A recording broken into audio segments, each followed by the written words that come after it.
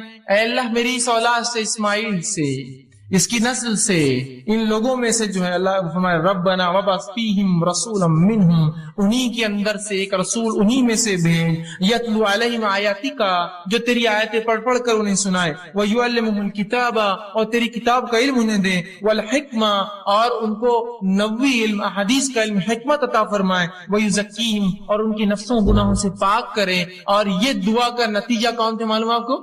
یہ دعا کب قبول ہوئی؟ نبی اکرم صلی اللہ علیہ وسلم اس دعا کا نتیجہ تھے.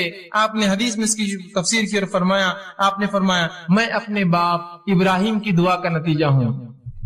کتنے ہزار سال پہلے کی تھی ابراہیم علیہ السلام نے دعا؟ قبول کب ہوئی؟ وہ انہی میں سے رسول آیا. آخری نبی عرب تھے، اسماعیل علیہ السلام کی نسل سے، لیکن ہزاروں سال بعد دعائیں رائے گاہ نہیں جاتی ہے، اثر لاتی ہی اثر ہو فوراً یا بعد میں. اور بات کی فوراً کی مثال بھی میں رکھ دی، بات کی مثال بھی رکھ دی آپ کے سامنے. تو اللہ کے رسول ابراہیم علیہ السلام کی دعا قبول ہوئی. ہر دعا قبول ہوتی، میری آپ کی بھی ہوتی ہے، لیکن فوراً نہیں ہوئی. کئی ہزار سال بعد اسی نسل میں اسماعیل علیہ السلام سے ایک نبی آئے. دعائیں خوب دیجیے، خوب دعائیں دیجیے. یہ دعائیں پتہ نہیں کب اثر لائیں، کتنے نسلوں بعد لائیں گی. ابراہیم علیہ السلام کی دعا ہزاروں سال بعد رنگ لائی، 3000 ساڑھے 3 4000 سال بعد. دعائیں کرنا چاہیے، اس کے بڑے فضائل یاد رکھیں. تو 3 شکلوں میں سے پہلی شکل کی 2 قسمیں ہیں کہ فوراً اور دیر سے. لیکن یاد رکھیے اللہ رب العزت دعا قبول کرتا ہی ہے. دعا کبھی رائے گاہ نہیں جاتی. کبھی اپنی دعاؤں سے مایوس مت ہوئیے کہ میں نے دعا کی اور قبول نہ. اسی طرح جو شخص جو ہے حاجت طلبی کے جو ہے ذریعہ دعاؤں کو سمجھتا ہے، اور جب حاجت اس کی پوری ہوگی سمجھتا ہے دعا غنیمت ہے، وہ شخص ایسا سوچ کر جو ہے بہت بڑی غلط فہمی کرتا ہے، اور اس کی وجہ سے بہت سارے غلط اس کے نتائج نکل جاتے ہیں. اور ایسا شخص جو یہ سمجھتا ہے کہ دعا ایک ایسی چیز ہے کہ اس کے کرنے سے میری حاجت پوری ہوں گی، اور بعد میں عام حالت میں دعا نہیں کرتا، اس شخص کی مثال ایسی ہے کہ ایک آدمی جہاد کے لیے جائے اور اس کی نیت و مال غنیمت ملے مجھے. تو کیا ایسے شخص کو جہاد کا ثواب ملتا ہے؟ تو جہاد کی نیت جائے، یہ سوچے مال غنیمت کے لیے جائیں گے اپنے جہاد میں، چلو بہت پیسہ ملتا ہے جتنے بار فلاں ہوتا. اور وہ شخص جو دعا کو عبادت سمجھ کے کرتا ہے، اس کی مثال ایسی ہے، وہ مجاہد جو میدان جہاد میں جاتا ہے، وہ سوچتا ہے یا تو پھر اللہ فتح دیں گا، یا تو جو ہے شہید ہو جائیں گے، جیت گیا تو مال غنیمت بھی شاید مل جائے گا. اس کی نیت اصل نہیں ہے، اس کا اصل مقصد عبادت ہے، وہ جہاد. اس کے اندر اس کو کیا ذیلی فائدے ملیں گے اس کے لیے وہ اہم نہیں ہے. تو ہم بھی جب دعا کر رہے ہیں تو ایسا نہ ہو کہ ہم صرف اس کے مقصد کے لیے کہ بس اللہ میرا مصیبت حل کر دے، بس دعا کر رہے اس کی بات نہیں، بلکہ دعا مستقل عبادت ہے، چاہے فائدہ ہو چاہے فائدہ نہ ہو. جیسے وہ مجاہد جو جہاد میں جا رہا ہے سوچ رہا مال غنیمت ملے تو میں جاؤں گا، تو اس کا جہاد فائدہ کا نہیں. وہ مجاہد جو سوچ رہا ہے مال غنیمت نہ ملے، فتح ملیں گی، فتح نہ ملے تو کم از کم شہید تو ہو جائیں گے، فائدہ تو ہر طرف. سمجھ رہے؟ تو دعا کو بھی آپ مخصوص نہ کرتے، مصیبت میں تو دعا کرو. دعا تو مصیبت، تنگ دستی، خوشحالی، فراوانی اور ہر اعتبار سے صحت مندی میں اور بیماری میں اور ہر حالت سے امن میں اور خوف میں، ہر جگہ جو ہمیں جو ہے دعا کرنی چاہیے. اسی طرح دعا ایک بہترین ہدیہ ہے. یاد رکھیں دعا ایک بہترین تحفہ ہے جو ایک دوسرے کو ہم دے سکتے ہیں. لیکن ہمارے پاس ایک غلط فہمی. کیا غلط فہمی ہے؟ دعا صرف بوڑھے لوگ دیتے. تو اگر میں آپ سے کہوں اللہ آپ کو جو اچھا رکھے، تو کتنے بڈھے ہو گئے فیض بھی، اللہ آپ کو اچھا رکھے، ارے فیض بھی آپ اتنے بڈھے نہیں نا دعائیں دے رہے ابھی سے. تو ہم یہ سمجھتے ہیں دعا صرف بوڑھے لوگ دے سکتے ہیں، اور الحمدللہ اس امت میں سب جوان مرتے ہیں، بوڑھا کوئی ہوتا ہی نہیں ہے نا. دیکھیے کہاں کوئی بوڑھا ہوتا ہے. انسان کی 60 سال 70 سال زندگی گزر، لیکن کالا کر کے گھوم رہا ہے، ٹی شرٹ صاف ٹی شرٹ اور اپنا دکھاتے ہوئے بالکل کالے بال ہے، بتانا چاہ رہا ہے ابھی تو میں جوان ہوں بھائی، کہاں میرے چکر میں جا رہے. جوان بوڑھا مت سمجھو مجھے، بچے ہیں میرے بڑے لیکن پھر بھی میں جوان ہوں، ہے نا. تو بوڑھے کہاں ہوتے ہیں؟ اور دعا چونکہ بوڑھے لوگ دیتے ہیں تو ہمارے پاس تو کوئی بوڑھا ہوتا ہی نہیں ہے نا. اور مرد تو بھی ایک دوسرے کو دعا دیتے ہیں، عورتیں تو کبھی دعا دیتی ہی نہیں ایک دوسرے کو. فرض سلام کا جواب دینے بھی کتراتی ہے، تو دعائیں تو دور کی بات ہوتی ہے نا. اگر کوئی ایک خاتون کو دوسری خاتون کر دے السلام علیکم، بولتی ہے تم نے ہم کو سلام کیے، بولتی ہم کیوں پہچانتے ہم کو نہیں، ادھر ادھر لینے آنے والے کے بعد میں نہیں، ایسا بھی نہیں.